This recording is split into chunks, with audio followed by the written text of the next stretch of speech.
दलित विमर्श, सबसे पहले मैं आपके शब्दों में जानना चाहूंगी। हिंदुस्तान में तकरीबन 20% के आसपास दलितों की आबादी है, उत्तर प्रदेश में भी तकरीबन उतनी ही है। दलित विमर्श का मतलब आपके मायने में क्या है? अपने शब्दों के जरिए कैसे बताएंगे आप? देखिए, मैं एक साहित्य का विद्यार्थी और लेखक हूं, तो इसलिए मैं साहित्यिक शब्दावली में ही बात करूंगा। दलित समाज की स्थिति क्या है, सामाजिक, आर्थिक, राजनीतिक, सांस्कृतिक, और उसका अपना संघर्ष और जिजीविषाएं क्या हैं, वो क्या चाहता है दलित समाज, ये दलित विमर्श का हिस्सा है। और ये आप 20वीं शताब्दी कह रहे हैं, 20वीं शताब्दी तक साहित्य में दलित विमर्श उस रूप में नहीं था। केवल दलितों को लेकर के कुछ कविताएं, कुछ कहानियां आईं, उपन्यास भी आए, लेकिन जो दलितों की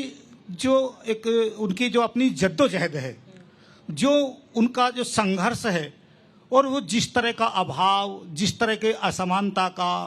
और जो दंश अस्पृश्यता का जो वो सह रहे हैं, तो वो चीज़ साहित्य में नहीं आ रही थी। ये साहित्य में बाद में आई है, ये 20वीं सदी के अंतिम दशकों में आकर के,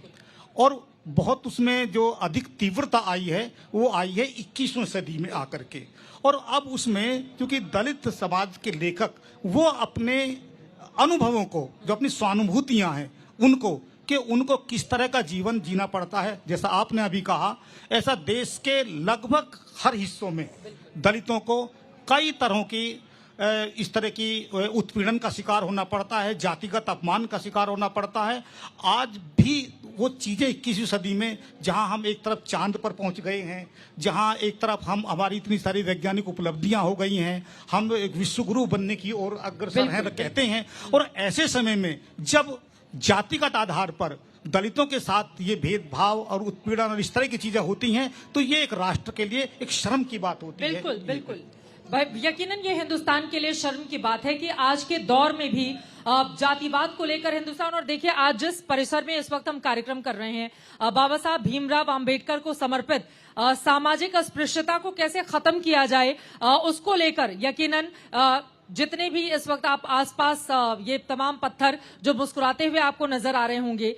उसको बनाया गया। लेकिन उसके बावजूद आखिर इसको खत्म कर पाने में, क्योंकि सदियों से आंदोलन चलता रहा, बड़े बड़े नेता आकर भाषण देते रहे, तमाम कामकाज भी किए गए, लेकिन उसके बावजूद सामाजिक तौर पर इससे हम निकल नहीं पाए।